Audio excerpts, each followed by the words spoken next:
ہر قسم کی تعریف اللہ کے لیے ہے جو اپنی مخلوق پر پہل کرتے ہوئے انعام فرماتا ہے اور احسان کے ساتھ اپنے بندوں پر فضل فرماتا ہے. اسی کے لیے ہر قسم کی حمد ہے، صبح اور شام اور ہر وقت اور ہر لمحے میں اس کی ایسی حمد بیان کرتی ہوں کہ جس سے حمد کا حق ادا ہو، اور میں اس تعریف کو شمار کرنے کی طاقت نہیں پاتی. اس کی وہی شان ہے جیسا کہ اس نے خود اپنی تعریف کی ہے. ہم انسان تو اس کی تعریف کرنے سے عاجز ہیں.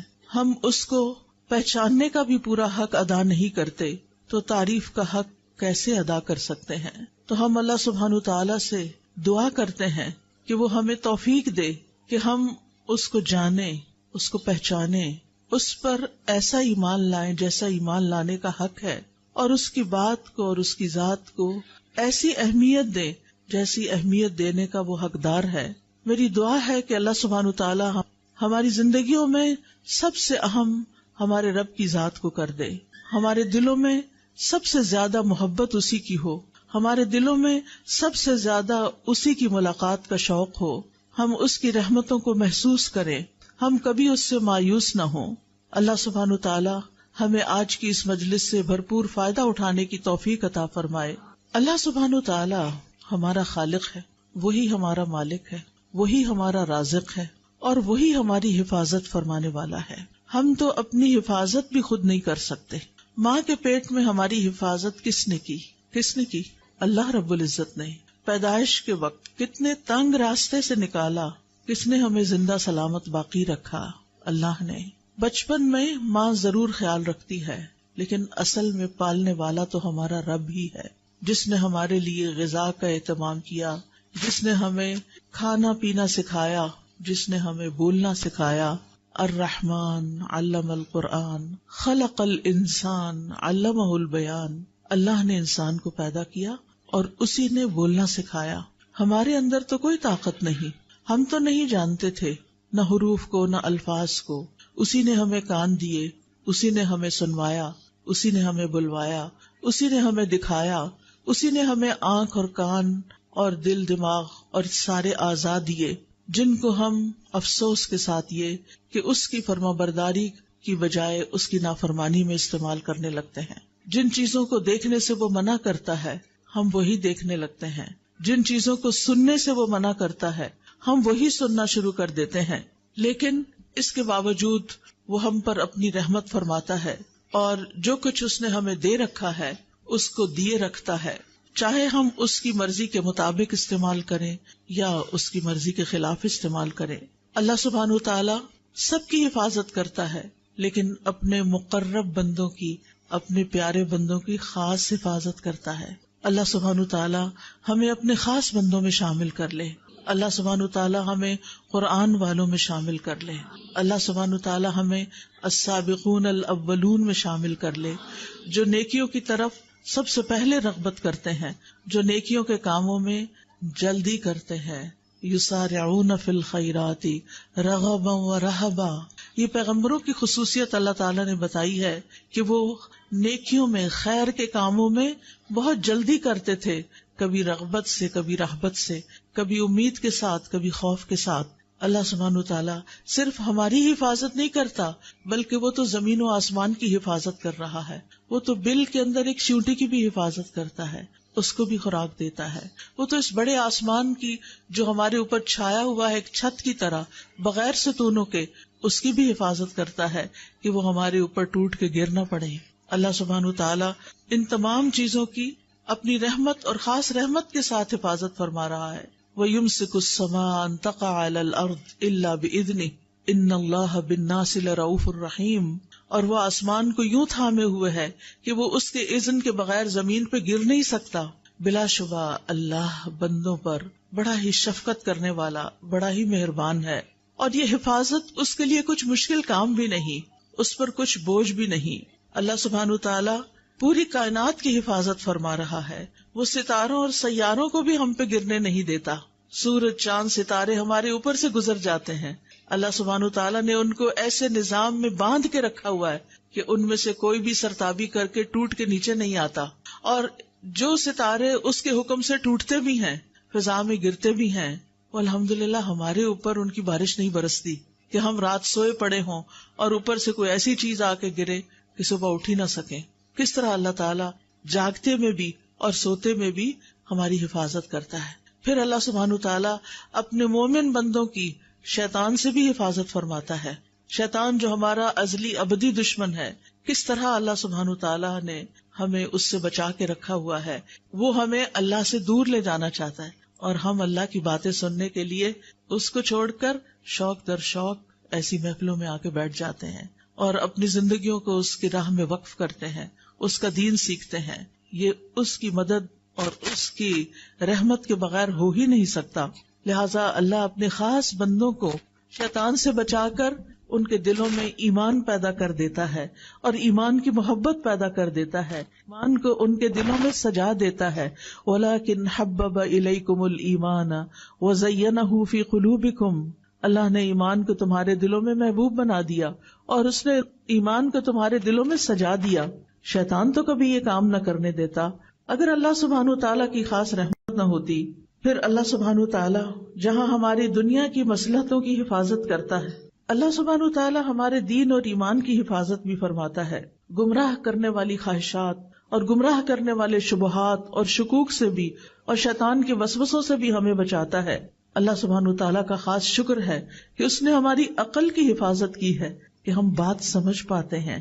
اس نے ہمارے صحت کی حفاظت کی ہے کہ ہم اپنے کام چل پھر کے کر سکتے ہیں. اس نے ہماری قوتوں کی حفاظت کی ہے کہ ہم دیکھ سکتے ہیں، سن سکتے ہیں، بول سکتے ہیں، ہم بہت سے کام کر سکتے ہیں، چیزیں اٹھا سکتے ہیں، رکھ سکتے ہیں. اور اس میں آپ دیکھیے کہ خاص طور پر اللہ کے جو خاص بندے ہوتے ہیں جو اپنے اعضاء کو اللہ سبحانہ تعالیٰ کی رضا کے کاموں میں لگاتے ہیں، ان کی کس طرح اللہ تعالیٰ مدد فرماتے ہیں. ابو طیب الطبری کے بارے میں آتا ہے کہ وہ 100 سال کی عمر سے بھی زیادہ آگے بڑھ گئے تھے، لیکن وہ اپنی عقل اور قوت سے فائدہ اٹھا سکتے تھے، یعنی ان کی عقل برقرار تھی. عام طور پر تو یہ ہوتا ہے نا، جو لوگ بوڑھے ہونے لگتے ہیں ان کا حافظہ کمزور ہو جاتا ہے، وہ بھولنے لگتے ہیں اور بعض اوقات وہ بالکل بیکار ہو جاتے ہیں. انہوں نے کشتی سے زمین پہ چھلانگ لگا دی تو اس پر سب نے کہا کہ یہ آپ نے کیا کیا ہے، اس عمر میں چھلانگیں تو نہیں لگاتے. تو انہوں نے کہا یہ وہ اعضاء ہیں جن کی ہم نے بچپن میں اللہ کی نافرمانیوں سے حفاظت کی، تو آج اللہ تعالیٰ نے بڑھاپے میں بھی ہمارے اعضاء کو سلامت رکھا ہوا ہے. تو اگر ہم چاہتے ہیں کہ ہم جتنا بھی جئیں ہماری ان ساری نعمتوں کی حفاظت ہو، تو پھر ہمیں اللہ کی اطاعت میں جینا ہوگا. اللہ سبحانہ وتعالیٰ ہی کا خاص فضل ہے کہ وہ ہمارے مال اور اولاد کی حفاظت فرماتا ہے، اور خاص طور پر نیک بندوں کے.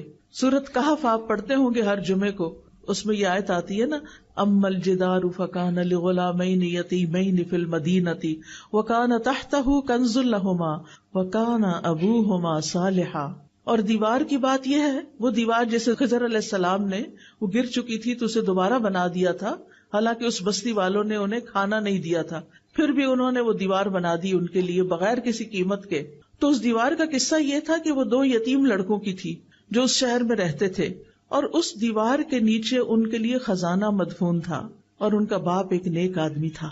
تو باپ کی نیکی کی وجہ سے اس کے فوت ہونے کے بعد اس کی اولاد کے خزانے کی وراثت کی حفاظت کی جا رہی ہے. لیکن آج ہم دیکھتے ہیں کہ جب مال حرام سے کمایا جاتا ہے اور حرام جگہوں پہ خرچ کیا جاتا ہے اور اولاد کو بھی حلال حرام کی تمیز نہیں سکھائی جاتی، تو پھر آپ نے دیکھا ہوگا، سنا تو ہوگا کہ کس طرح اولاد باپ کے مرنے کے بعد اپنے ہی باپ کی چھوڑی ہوئی وراثت پر لڑ لڑ کے مرتی ہے، اور کیسے کیسے جھگڑتی ہے، اور کیسے کیسے وہ آپس میں پھر ایک دوسرے کے گلے کاٹتے، اور بعض اوقات قتل و غارت تک نوبت آ جاتی ہے. لیکن اگر انسان اپنی زندگی کو اللہ کی اطاعت میں گزارتا ہے تو اس سے نہ صرف یہ کہ زندگی میں فائدہ ہوتا ہے، بلکہ مرنے کے بعد بھی اللہ تعالیٰ غائبانہ طریقے سے اولاد کی بھی حفاظت کرتا ہے اور مال کی بھی حفاظت کرتا ہے، اور اس کام کی بھی حفاظت کرتا ہے جو آپ اپنی زندگی میں کرتے ہیں. اس حفاظت کے لیے آج میں آپ کو ایک دعا سکھاؤں گی اور اس کا مطلب بھی بتاؤں گی، تاکہ ہم اس دعا کو اپنی زندگی میں شامل کریں اور اللہ تعالیٰ ہماری قوتوں کی حفاظت فرمائے، اور پھر یہ حفاظت ہمارے مرنے کے بعد بھی جاری رہے. میرے پیچھے کہیے، اللہم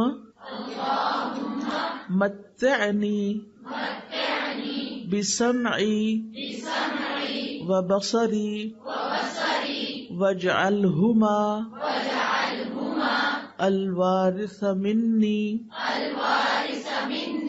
وانصرنی علی من ظلمنی وخذ منہ بثأری. اے اللہ تو مجھے میری سماعت اور میری بصارت سے مستفید ہونے کا موقع عطا فرما اور ان دونوں کو میرے لیے وارث بنا دے، اور مجھ پر ظلم کرنے والے کے خلاف میری مدد فرما اور تو اس سے میرا انتقام لے. صحابہ کی کثیر تعداد نے اس دعا کو روایت کیا ہے. یہ حدیث ابو ہریرہ رضی اللہ عنہ، جابر بن عبداللہ رضی اللہ عنہ، علی بن ابی طالب رضی اللہ عنہ، عائشہ رضی اللہ تعالی عنہ، سعد بن زرارہ رضی اللہ عنہ، انس بن مالک رضی اللہ عنہ اور دوسرے صحابہ نے اس دعا کو روایت کیا ہے کہ رسول اللہ صلی اللہ علیہ وسلم اپنے رب سے یہ دعا کیا کرتے تھے. تو صحابہ بھی اس دعا کو پڑھتے تھے اور ہمیں بھی دعا پڑھنی چاہیے. دعا کا مطلب کیا ہے؟ اللہم متعنی بسمعی و بصری. یہاں لفظ متع استعمال ہوا. سم تو کان کو کہتے ہیں، بصر آنکھ کو کہتے ہیں. اللہم کا مطلب یا اللہ. تو نیا لفظ کیا ہے؟ متع. متع متع یمتع تمتیع متاع سے ہے. متاع کس کو کہتے ہیں؟ فائدے کی چیز. ٹھیک ہے نا. تو مطلب ہے اللہ ہمیں اپنی آنکھوں اور اپنے کانوں سے فائدہ اٹھانے کی توفیق دے. ان دونوں سے ہم لطف اندوز ہوں، حرام طریقے سے نہیں، حلال طریقے سے. یعنی اے اللہ مجھے ان دونوں سے ایسے فائدہ پہنچا کہ ان کو باقی رکھ، یعنی جب تک میں زندہ ہوں میرے یہ اعضاء کام کرتے رہیں، یعنی میری نظر نہ جائے، میری سننے کی طاقت نہ جائے، یہ دونوں صحت مند ہوں، مفید ہوں، یہاں تک کہ میری عمر پوری ہو جائے اور میں اپنے ان دونوں اعضاء کے ساتھ فائدہ اٹھاتا رہوں. آپ دیکھیں علم حاصل کرنے کے لیے آنکھیں اور کان دونوں ہی ضروری ہیں. یہ دونوں دل کے دروازے ہیں. ہم آنکھوں سے دیکھتے ہیں، پڑھتے ہیں اور دل میں اتارتے ہیں، یا پھر کانوں سے سنتے ہیں اور دل میں اتارتے ہیں. دل میں علم جمع نہیں ہو سکتا جب تک کہ ہم اپنی آنکھوں اور کانوں کو استعمال نہ کریں. تو اے اللہ ان دونوں کو میرے لیے سلامت رکھ اور تندرست رکھ، کیونکہ بعض اوقات آنکھیں خراب ہو جاتی ہیں، بعض اوقات کانوں میں درد شروع ہو جاتی ہے، کان بند ہو جاتے ہیں. تو ان کی صحت اور سلامتی کی دعا ہے یہ. جسم میں باقی اعضاء بھی بڑے کام کے ہیں، لیکن یہ بہت ہی اہم ہے کہ یہ دونوں صحیح کام کرتے رہیں، ہر طرح کی بیماریوں سے محفوظ رہیں، تاکہ ہم ان کو اللہ کی رضا میں، اللہ کی اطاعت کے کاموں میں استعمال کریں. اور پھر وَاجْعَلْهُمَ الْوَارِثَ مِنِّي، کہ اللہ ان دونوں کو میرا وارث بنا دینا. وہ کیسے؟ کہ جب تک میری زندگی ہے یہ مجھے فائدہ دیں، اور جب میں فوت بھی ہو جاؤں. تو عام طور پر انسان جب فوت ہوتا ہے تو آپ دیکھیں اپنے پیچھے مال چھوڑ جاتا ہے یا اولاد چھوڑ جاتا ہے. ایسا ہی ہے نا. ایک تیسری چیز بھی چھوڑ کے جاتا ہے. وہ کون سی چیز ہے؟ علم. علم کی وراثت. ٹھیک ہے نا. کیا کیا چھوڑ کے جاتے ہیں ہم؟ مال، اولاد، علم. کچھ لوگوں کے پاس مال کوئی نہیں ہوتا، وہ کچھ بھی نہیں چھوڑتے. زندگی میں اتنا نہیں ہوتا کہ اپنی ضرورت پوری کر سکیں. کچھ لوگوں کی اولاد ہی نہیں ہوتی، لیکن ایک چیز سب کے پاس ہوتی، اور وہ کیا ہے؟ علم. اب بہت سے لوگ مال کمانے کے پیچھے تو دن رات لگے رہتے ہیں، لیکن علم حاصل کرنے کے پیچھے وقت نہیں دیتے. ایسا ہی ہے نا. وہ کہتے ہیں ہمارے پاس وقت نہیں ہے، حالانکہ وقت ہوتا ہے. اب یہ جو سفید سکارف میں لوگ بیٹھے ہوئے ہیں یہ سارے طالب علم ہیں، یہ اپنی شناخت کے ساتھ آئے ہیں، اور باقی لوگوں میں سے بھی ہو سکتا ہے کچھ طالب علم ہوں، لیکن وہ مجھے نہیں معلوم کہ علم حاصل کر رہے ہیں یا نہیں، یا کر رہے ہیں تو کون سا علم حاصل کر رہے ہیں. اب آپ دیکھیے زندگی میں آپ جو مال چھوڑیں گے وہ وارثوں کے کام آئے گا اور لوگ اس سے فائدہ اٹھائیں گے. کوئی گھر بنا کے چھوڑ گئے، اس میں کوئی حرج کی بات نہیں ہے. ضرورت کا اگر آپ اپنے وارثوں کے لیے چھوڑتے ہیں تو اچھی بات ہے، بجائے اس کے کہ آپ کے بچے لوگوں کے آگے ہاتھ پھیلائیں اور فقیر بن جائیں. دین نے منع نہیں کیا کہ آپ مال نہ چھوڑیں وراثت میں، لیکن صرف مال ہی چھوڑیں یہ ٹھیک نہیں. اسی طرح اولاد کو اگر آپ چھوڑتے ہیں اور آپ نے ان کی اسلامی تربیت نہیں کی، وہ آپ کے کسی فائدے کے نہیں آپ کے مرنے کے بعد. بلکہ اگر انہوں نے غلط کام کیے اور آپ کی غفلت کی وجہ سے کیے تو آپ کی پوچھ ہوگی، کیونکہ اللہ تعالیٰ کا حکم کیا ہے، یا ایھا الذین آمنوا قوا انفسکم واہلیکم نارا، اے لوگو جو ایمان لائے ہو اپنے آپ کو اور اپنے گھر والوں کو آگ سے بچاؤ. یعنی ان کو ایسی نصیحت، ایسی تعلیم، ایسی تاکید ضرور کریں کہ وہ ان کاموں کو نہ کریں جو آگ میں لے جانے والے ہیں. پھر آپ دیکھیے تیسری چیز جو آنکھوں اور کانوں سے حاصل ہوتی، اور وہ علم ہے.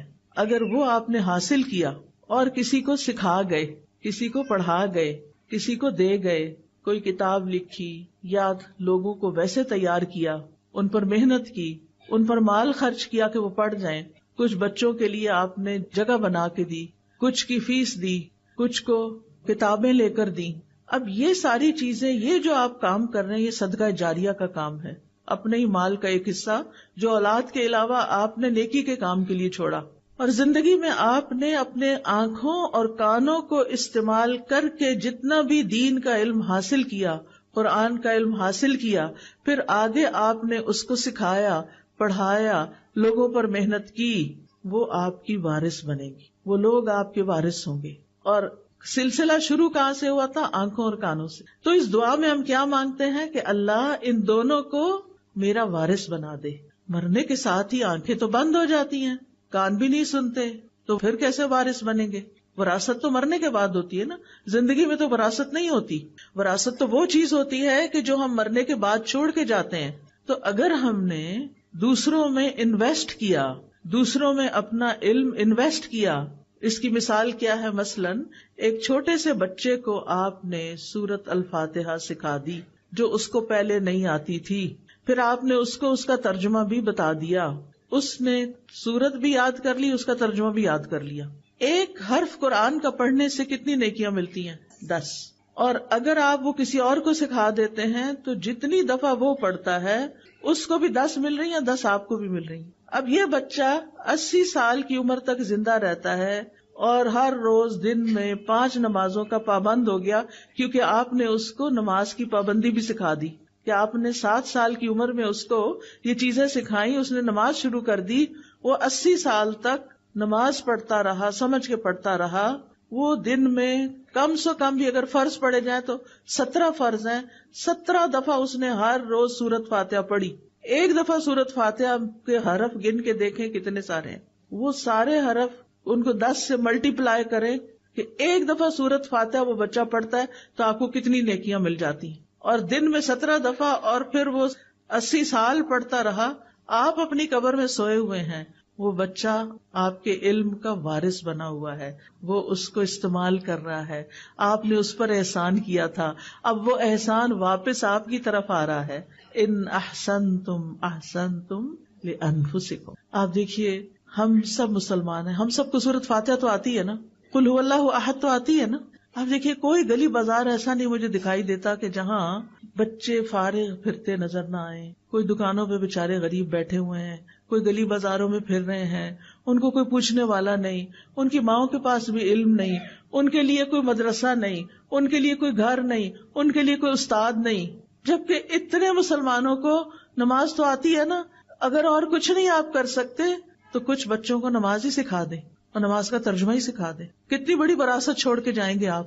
اور اگر آپ ان کو ناظرہ قرآن پڑھا دیں اور پھر جب ناظرہ ختم کر لیں تو ساتھ ترجمہ، لفظی ترجمہ سکھا دیں. ضروری نہیں کہ ہر بندہ پورا عالم بنے، وہ پورا تفہیم دین کورس کرے، ہر ایک کے لیے پاسبل نہیں ہوتا. لیکن قرآن کی تلاوت تو سب نے کرنی ہوتی ہے نا، روز اللہ کا کلام ہے. تو اگر آپ خود پڑھا رہے ہیں بہت اچھا، اگر آپ نہیں پڑھا سکتے آپ انتظام کریں جگہ جگہ، جہاں آپ کے رشتہ داروں کے گھر ہیں، جہاں کہیں کہ اپنے گھر کا ایک حصہ، ایک کونا چند بچوں کے لیے مختص کرو. ایک ٹیچر مقرر کرو جس کی آپ ٹریننگ کریں، آپ اس کی تنخواہ دیں، وہ جم کے بچوں کو پڑھائے. وہ بھی آپ کا مال بھی لگ رہا ہے اور آپ کی ہدایت بھی وہاں جاری ہے. یہ بھی آپ کے وارث بن جائیں گے کیونکہ آپ نے انتظام کیا، آپ نے محنت کی، آپ نے ان کو شوق دلایا، آپ نے مال خرچ کر کے ٹیچر مقرر کی. 1-2 گھنٹے کے لیے شام کے وقت میں جو بچے اسکولوں سے آ جاتے ہیں، اپنے بچوں کو بھی بٹھا لیں، گلی محلے ہمسائے کے بچوں کو بھی بلا کے بٹھا لیں، ایک ٹیچر کا انتظام کر دیں. آپ خود سوچئے کہ آپ نے کتنا بڑا نفع کمایا، کیا کچھ پا لیا. اور کرتے کرتے اگر ہم سب جتنے بھی لوگ اس حال میں ہیں اگر سب یہ کام شروع کر دیں، میرا نہیں خیال کہ ہری پور کا کوئی ایک بچہ بھی جاہل رہ جائے گا. لیکن ہم نہ اپنا وقت دیتے ہیں، نہ اپنا مال لگاتے ہیں، اور نہ ہی اس طرف توجہ کرتے ہیں کہ یہ ہے خزانہ جو ہمیں ساتھ لے کے جانا ہے، یہ ہے وہ نعمت جو قبر میں ہمارے پیچھے ہمارے کام آئے گی. تو وَاجْعَلْهُمَ الْوَارِثَ مِنِّي، اللہ میرے ان دونوں حواس کو مرتے دم تک سلامت رکھنا کہ میں ان سے تیری کتاب پڑھتی رہوں، پڑھاتی رہوں. پھر اسی طرح وَانصُرْنِي عَلَىٰ مَن يَظْلِمُنِي، اور اے اللہ تو میری مدد فرما اس کے مقابلے میں جو مجھ پہ ناحق زیادتی کرے.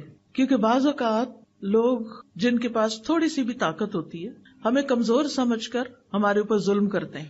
یہ مختلف طرح کے ظلم ہو سکتے ہیں. مختلف طرح کے کیا ظلم ہو سکتے ہیں کہ بعض لوگ آپ کو ایموشنلی بلیک میل کرتے ہیں اور آپ پہ ظلم کرتے ہیں، بعض آپ کا مال چھین لیتے ہیں، بعض آپ کی وراثت کا حصہ چھین لیتے ہیں، بعض لوگ آپ کے اوپر ناحق الزام لگاتے ہیں.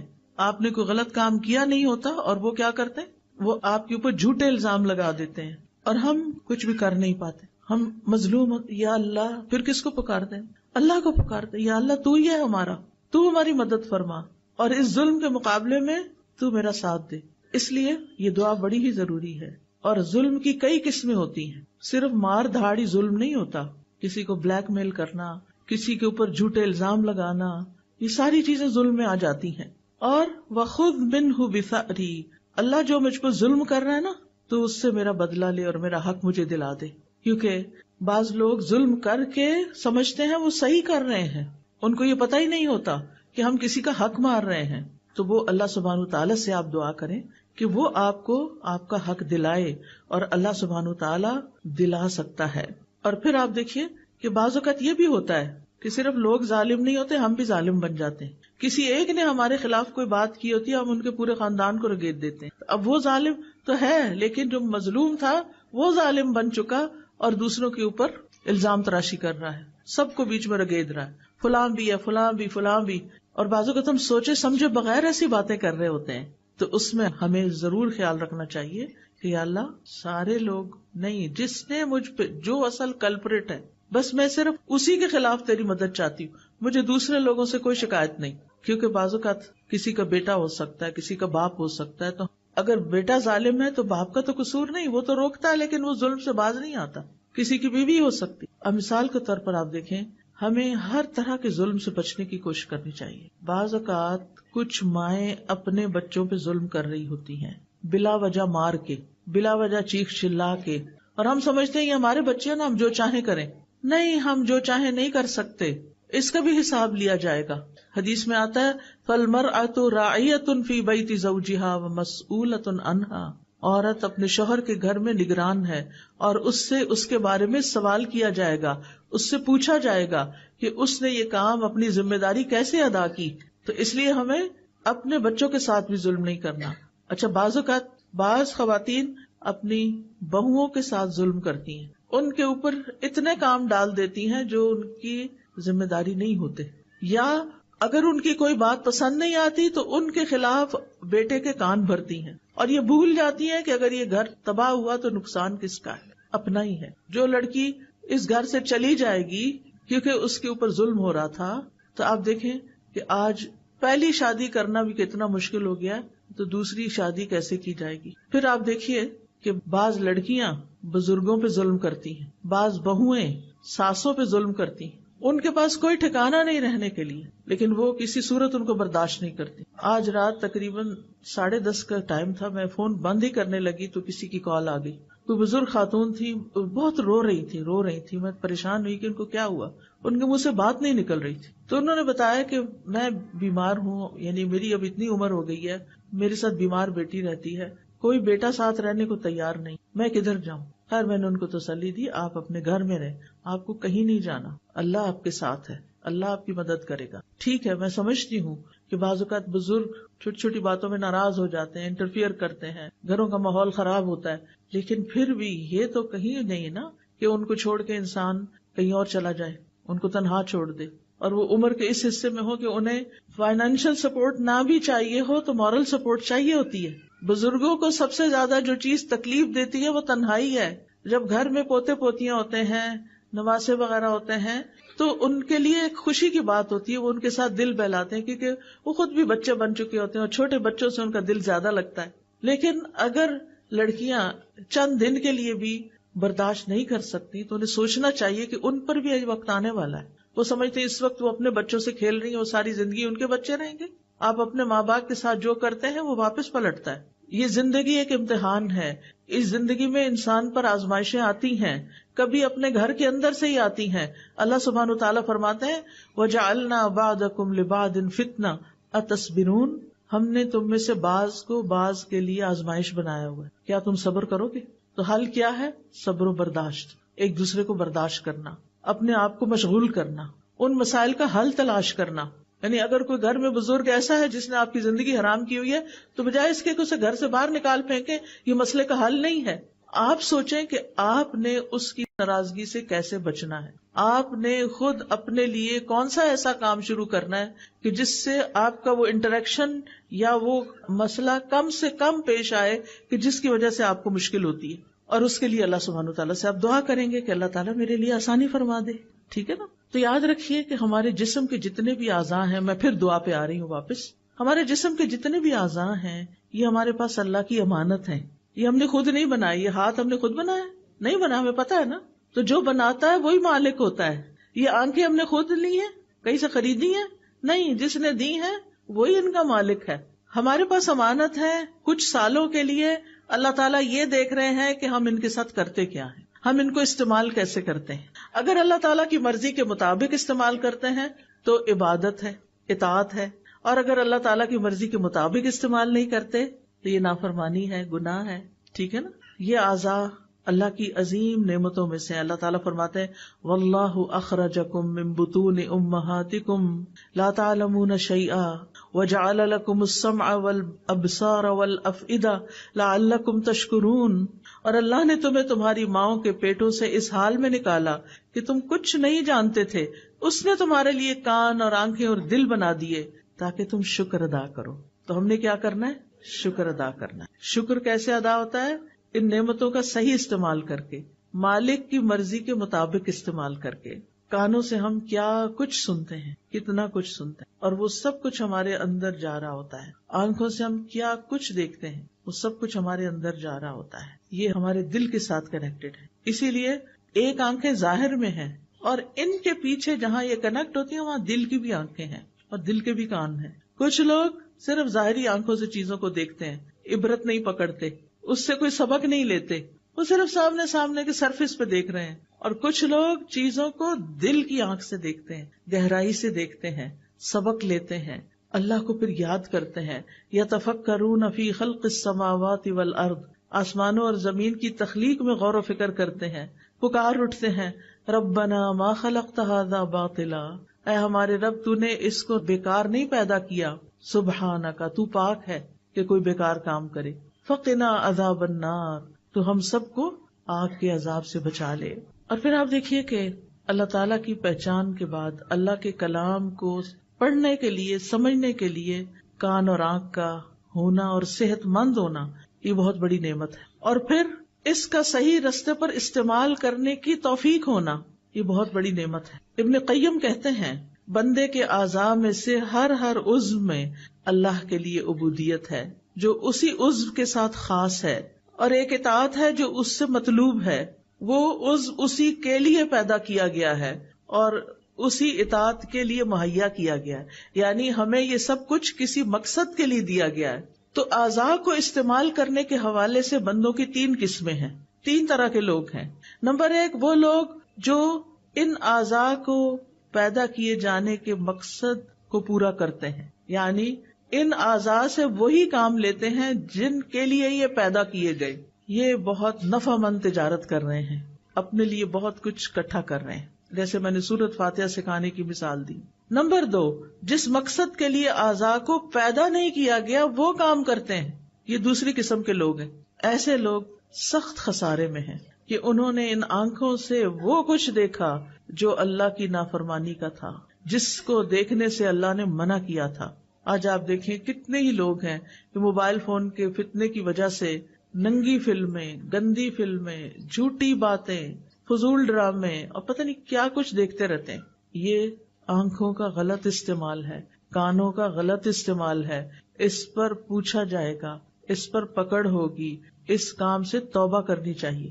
تیسرے وہ لوگ ہیں جو ان اعضاء کو بیکار چھوڑ دینے والے ہیں، کچھ نہیں کرتے، نہ کوئی اچھا کام نہ کوئی برا کام، بس سو کے وقت گزار دیتے ہیں، کھا پی کے بس وقت گزار دیتے ہیں، نہ غور و فکر کرتے ہیں، نہ کچھ پڑھتے ہیں، نہ کچھ سنتے ہیں. انہیں قرآن کی تلاوت کی توفیق نہیں، انہیں قرآن سننے کی توفیق نہیں، انہیں کہیں جا کر علم حاصل کرنے کی توفیق نہیں، کسی کو سکھانے کی توفیق نہیں.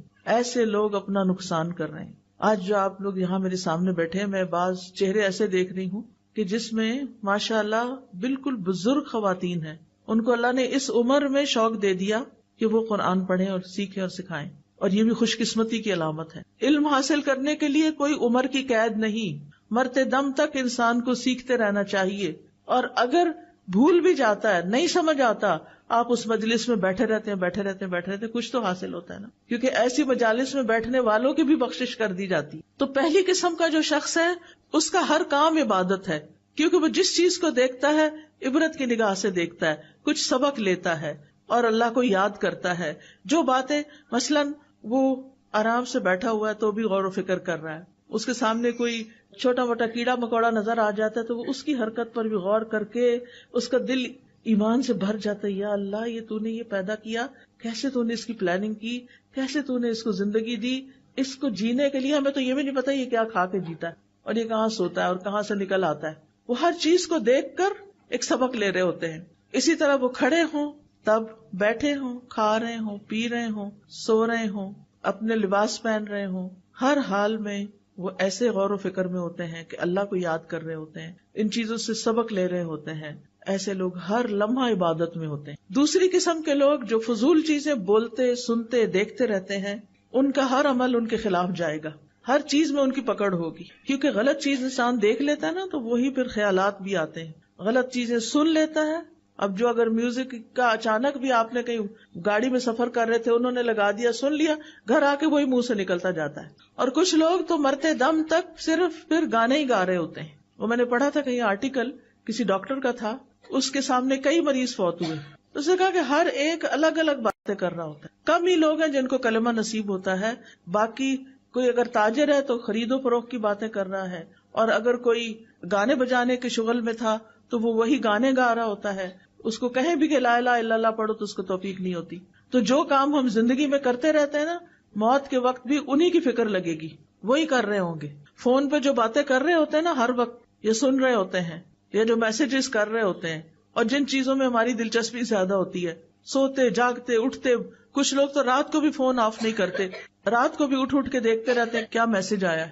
نتیجہ کیا ہوگا کہ جب زندگی کی آخر ہوگی نا، کچھ لوگ تو بیماری میں بھی میوزک سن رہے ہوتے ہیں. بزرگ لوگ ہیں زندگی کے آخری حصے میں آ گئے، صبح سویرے اٹھ کے ٹی وی لگا لیتے ہیں اور بیٹھ جاتے ہیں. ناشتہ بھی ٹی وی کے آگے ہو رہا ہے، کھانا بھی ٹی وی کے آگے، فضول چیزیں دیکھے جا رہے ہیں. اپنی زندگی ضائع کریں. بند کریں ان چیزوں کو، بند کریں، اللہ کی طرف رجوع کریں، توبہ کریں، ذکر کریں، کچھ علم حاصل کریں، کوئی اچھی باتیں سنیں، کوئی اچھی باتیں کسی کو سکھائیں. ہر وقت ٹی وی کے آگے نہیں بیٹھے رہیں. یہ چیزیں فتنہ بن گئی ہیں ہمارے لیے، اور ایسے لوگوں کا پھر ہر عمل ان کے خلاف قیامت کے دن حجت بنے گا. تیسری قسم کا شخص جو ہے غفلت میں پڑا ہوا ہے. اگر غفلت سے باز آ جائے تو انشاءاللہ اسے فائدہ ہی فائدہ ہے، اور اگر غفلت میں مر گیا تو حساب سخت ہے. اللہ تعالیٰ کے نزدیک وہ شخص انتہائی مبغوض ہے جو بیکار زندگی بسر کرتا ہو، نہ وہ دنیا کے کاموں میں لگا ہوا ہے اور نہ آخرت کے لیے کوشش کرتا ہے. ایسے لوگ اللہ تعالیٰ کو سخت ناپسند ہیں. ایسے لوگ دوسروں پر بوجھ ہیں. اب دیکھیں کئی مائیں کتنی پریشان ہوتی ہیں کہ بچے نہ اسکول جاتے، نہ پڑھتے ہیں، نہ کوئی کاروبار کرتے ہیں، نہ شادی کرتے ہیں، نہ کسی اور کام میں ہیں، بیکار ہی بیکار. ان کے لیے دعا بھی کرنی چاہیے، اور اللہ ایسے لوگ پیدا کرے کہ جو ایسے بچوں کو کوئی راہ دکھائے. لیکن جو شخص اللہ کی اطاعت میں اپنے اعضاء استعمال کرتا ہے تو نبی صلی اللہ علیہ وسلم نے فرمایا، یہ حدیث قدسی ہے، نبی صلی اللہ علیہ وسلم روایت کرتے ہیں اللہ تعالیٰ سے، اللہ تعالیٰ فرماتے ہیں میرا بندہ جن جن عبادتوں کے ذریعے سے میرا قرب حاصل کرتا ہے ان میں سے کوئی عبادت مجھے اتنی پسند نہیں جتنی وہ عبادت پسند ہے جو میں نے اس پہ فرض کی ہے. سب سے زیادہ ثواب کس عبادت کو کرنے کا؟ جو فرض ہے، جیسے فرض نماز ہے، فرض روزہ ہے، فرض زکوٰۃ کی ادائیگی ہے. کچھ لوگ سارا سال صدقہ کرتے رہتے ہیں، زکوٰۃ نہیں دیتے. یہ صدقات تو بہت کم پڑیں گے زکوٰۃ کے مقابلے میں. تو فرض ادا کرنا اللہ تعالیٰ کے نزدیک سب سے زیادہ پسند ہے. پھر فرمایا میرا بندہ نوافل کے ذریعے مجھ سے اتنا قریب ہو جاتا ہے کہ میں اس سے محبت کرنے لگ جاتا ہوں. اللہ تعالیٰ ایسے بندوں سے محبت کرتے ہیں. جب میں اس سے محبت کرنے لگ جاتا ہوں تو میں اس کا کان بن جاتا ہوں جس سے وہ سنتا ہے، اس کی آنکھ بن جاتا ہوں جس سے وہ دیکھتا ہے، اس کا ہاتھ بن جاتا ہوں جس سے وہ پکڑتا ہے، اس کا پاؤں بن جاتا ہوں جس سے وہ چلتا ہے. اگر وہ مجھ سے مانگے تو میں اسے دیتا ہوں، اگر وہ مجھ سے پناہ کا طلبگار ہو تو میں اس کو پناہ دیتا ہوں. اور میں کسی چیز میں تردد نہیں کرتا جس کو میں کرنے والا ہوتا ہوں جو مجھے مومن کی جان نکالنے کے وقت ہوتی. وہ مومن موت کو بوجہ تکلیف پسند نہیں کرتا اور مجھے بھی اسے تکلیف دینا اچھا نہیں لگتا. اب کیا مطلب ہے کان بن جاتا ہوں، آنکھ بن جاتا ہوں؟ مطلب یہ ہے کہ وہ اپنے کانوں آنکھوں سے بس وہی کام لیتا ہے جو اللہ کو پسند ہوتے ہیں. وہ اپنے سارے اعضاء کو اللہ کی اطاعت میں لگا دیتا ہے. یہ اللہ کی توفیق اس کو مل جاتی، اس کے لیے آسانی ہو جاتی. اور جو ان سے کام نہ لے، اللہ سبحانہ وتعالیٰ فرماتے ان شر الدواب عند اللہ الصم البکم الذین لا یعقلون. بے شک جانداروں میں سب سے برے اللہ کے نزدیک وہ بہرے گنگے لوگ ہیں جو عقل سے کام نہیں لیتے، یعنی اپنے ان اعضاء کو استعمال نہیں کرتے. ایسے لوگ اندھیروں میں ہیں، گمراہ ہیں، غافل ہیں. اب ہمیں کرنا کیا چاہیے؟ سب سے پہلے تو یہ کہ ان کانوں سے اللہ کے احکامات سننے چاہیے. اللہ تعالیٰ کیا فرما رہے ہیں؟ اللہ تعالیٰ فرماتے ہیں واتقوا اللہ واسمعوا، اللہ سے ڈرو اور سنو. سنو اللہ تعالیٰ کیا فرما رہا ہے. واسمعوا واطیعوا، سنو اور اطاعت کرو. تو سماعت علم کے حصول کا سب سے پہلا سبب ہے. سننے سے یعنی بچہ جب ابھی پڑھنے کے قابل نہیں ہوتا سن سن کے سیکھ لیتا ہے. اور بعض بچوں کی مائیں ماشاءاللہ پریگنینسی میں بھی قرآن سنتی ہیں، اور جب بچے کو دودھ پلاتی ہیں تو قرآن سنتی رہتی ہیں، جب کوئی کام کرتی ہیں تو قرآن سنتی رہتی ہیں. ایسے بچے چھوٹی چھوٹی عمر میں جب بولنے کے قابل ہوتے ہیں ان کے منہ سے قرآن جاری ہو رہا ہوتا ہے. آیتوں کی آیتیں، دعاؤں کی دعائیں یاد کر چکے ہوتے ہیں کیونکہ ماں سنتی تھی. وہ ماں کے پیٹ میں بھی سن رہے تھے، وہ پیدا ہو کے بھی سن رہے تھے، وہ بولنے تک سنتے رہے. سن سن کے انہوں نے بہت کچھ سیکھ لیا. ساری زندگی کے لیے ان کے اندر وہ چیزیں جمع ہو گئی. اور کچھ مائیں کیا سنتی ہیں پریگنینسی میں اور کیا دیکھتی ہیں پریگنینسی میں. اور بچہ چھوٹا ہوتا ہے تو گھر میں کیا دیکھ رہا ہوتا ہے، اور اس کے ہاتھ میں موبائل پکڑا دیتی، کارٹون لگا دیتی. وہ کارٹون دیکھ دیکھ کے بڑے ہو رہے ہیں. وہ پھر آپ کی اطاعت کہاں سے کریں گے؟ وہ اللہ کے بندے کہاں سے بنیں گے؟ سفیان ابن عیینہ کہتے ہیں علم کی ابتدا غور سے سننے سے ہوتی ہے، پھر خاموش ہو کر سننا، پھر اس کو یاد کرنا، پھر اس پر عمل کرنا، پھر اس کو آگے پہنچانا. کیونکہ جب تک سنیں گے نہیں اس وقت تک سیکھیں گے نہیں، اور اگر سیکھیں گے نہیں تو ہدایت کہاں سے ملے گی. اور یہ بھی یاد رکھیے اللہ جس میں خیر دیکھتا ہے اس کو سنوا دیتا ہے، اور پھر جو سنتے نہیں یا سنی انسنی کر دیتے ہیں تو پھر وہ اپنے آپ پر خود ظلم کرتے ہیں. دوسرے یہ کہ کچھ لوگ ایسی چیزیں سنتے ہیں جو حرام ہیں، لغو ہیں، موسیقی ہے جیسے، اور لہو و لعب کی چیزیں ہیں، یا پھر غیبت، جھوٹ، چغلی، فضول باتیں، لغو باتیں. تو یہ اللہ کی نافرمانی کے کام ہے. تیسرے ایسے ہیں جنہوں نے وہ باتیں سنی جو کام کی تھی، اور کبھی ایسی بھی سن لی کہ جو لغو تھی. جو ہی وہ لغو سنتے ہیں تو وہاں سے اعراض برتتے ہیں. وَإِذَا سَمِعُوا اللَّغْوَ أَعْرَضُوا عَنْهُ، یہ عباد الرحمان کی صفات ہیں کہ بیہودہ باتیں انہیں پسند نہیں، فضول باتوں میں ان کا دل نہیں لگتا، اور اس میں وہ اپنا وقت ضائع نہیں کرتے.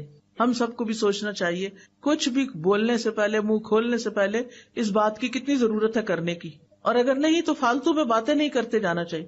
کچھ لوگ تو کسی وقت چپ بیٹھتے ہی نہیں، نہ وہ غور و فکر کرتے ہیں، نہ وہ ذکر کرتے ہیں، وہ صرف باتیں باتیں باتیں. بہت زیادہ بولنا بھی ایک آفت ہے. بولیں اس وقت جب آپ کے بولنے کی کوئی قیمت ہو، ہر وقت نہیں باتیں کریں. پھر آپ دیکھیے کچھ چیزوں کو سننا عبادت ہے، جیسے قرآن کی تلاوت سننا، کوئی علم کی چیز سننا، کوئی اچھا لیکچر سننا.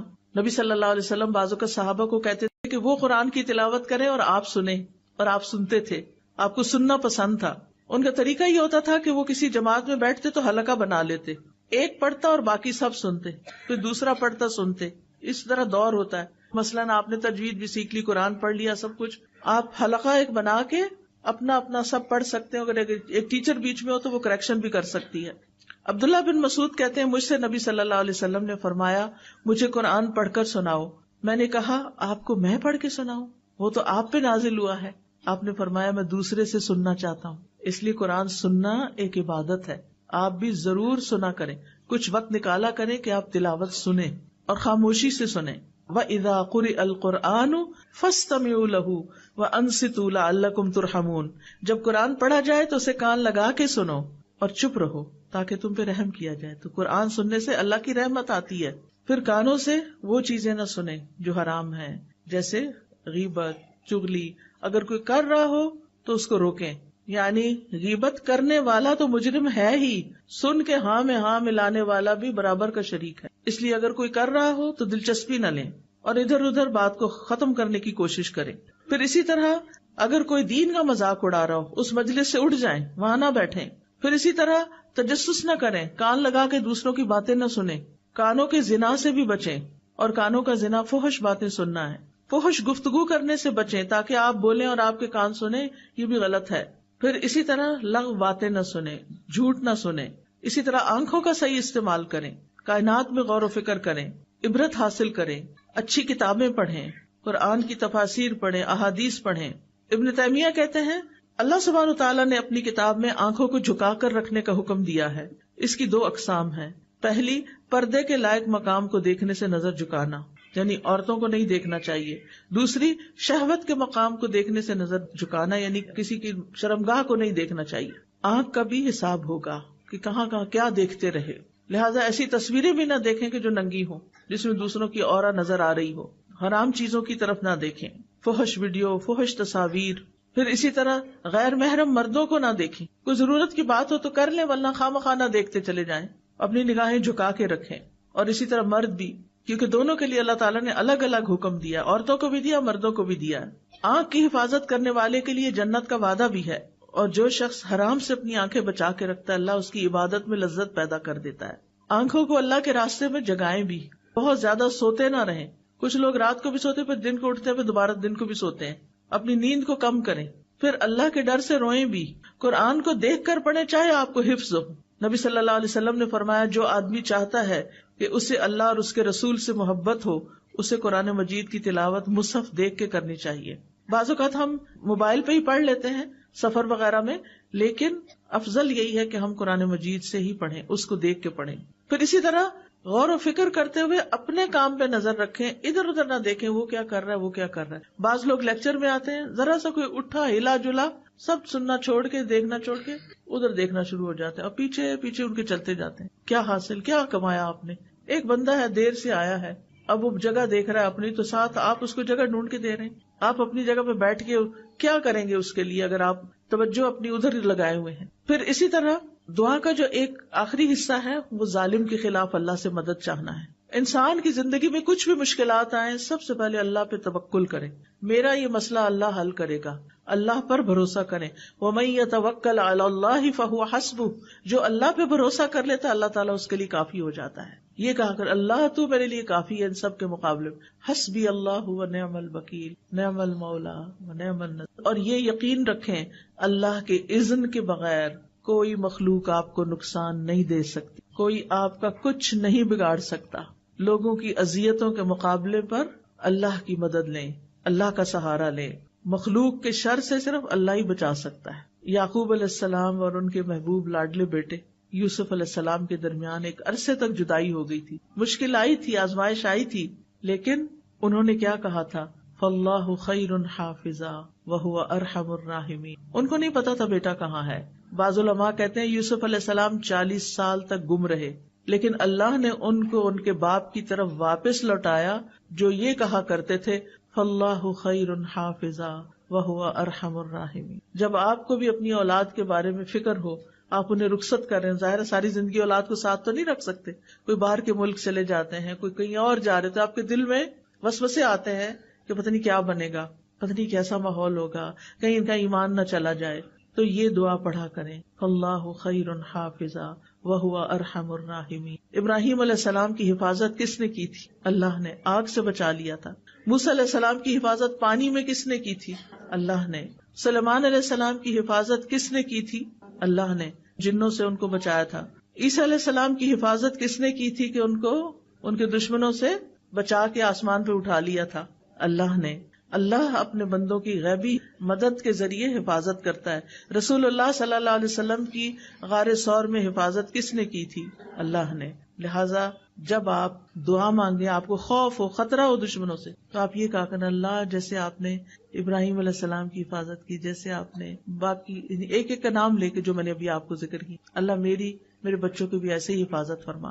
اللہ سبحانہ تعالیٰ نے ہر بندے کی حفاظت کا ذمہ لیا ہوا ہے۔ مجاہد کہتے ہیں ہر انسان پر ایک فرشتہ مقرر ہے جو نیند کی حالت میں اور جاگتے ہوئے اس کی جنات، انسانوں اور کیڑے مکوڑوں سے حفاظت کرتا ہے۔ اور خاص طور پر اگر آپ رات کو آیت الکرسی پڑھ کے سوتے ہیں، آمن الرسول آخر تک پڑھ کے سوتے ہیں، تو آپ کے لیے فرشتے مقرر کر دیے جاتے ہیں جو آپ کی حفاظت کرتے ہیں۔